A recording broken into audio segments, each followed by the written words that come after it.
93 থেকে 3 বাদ দিলে কত থাকে? এই প্রশ্নের উত্তরটা আজকে যে দিতে পারবে তাকে আজকে দেওয়া হবে 5000 টাকা। আপনি কি পারবেন? হ্যাঁ, চেষ্টা করব। তাহলে বলেন 93 থেকে 3 বাদ দিলে কত থাকে? 93 থেকে 3 বাদ দিলে 80 থাকে। সরি, 80 থেকে 93 থেকে 3 বাদ দিলে কত থাকে? 90 থাকে। 90।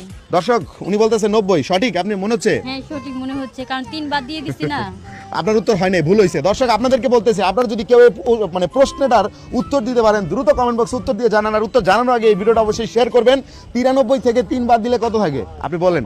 93 থেকে 3 বাদ দিলে তো 90 থাকে। এটা হয় নাই তো আপু, অন্য কিছু বলেন। এটা হয় নাই, হইলে তো আমি বলতাম, টাকাটা তো দিয়ে দিতাম আপনাকে। বুঝেন না কেন?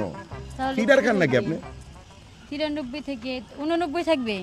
93 থেকে 3 বাদ দিলে 93 মানে বুঝেন তো 9 আর 3 93। ওইটাই তো, 3 বাদ দিলে তো 90 থাকে। হয় নাই রে ভাই, অন্য কিছু হবে। আপনি অন্য কিছু বলেন দ্রুত, বেশি সময় পাবেন না। 93 থাকবে। হ্যাঁ, তাহলে 93 থাকবে। কিভাবে? কারণ হলো 3 তো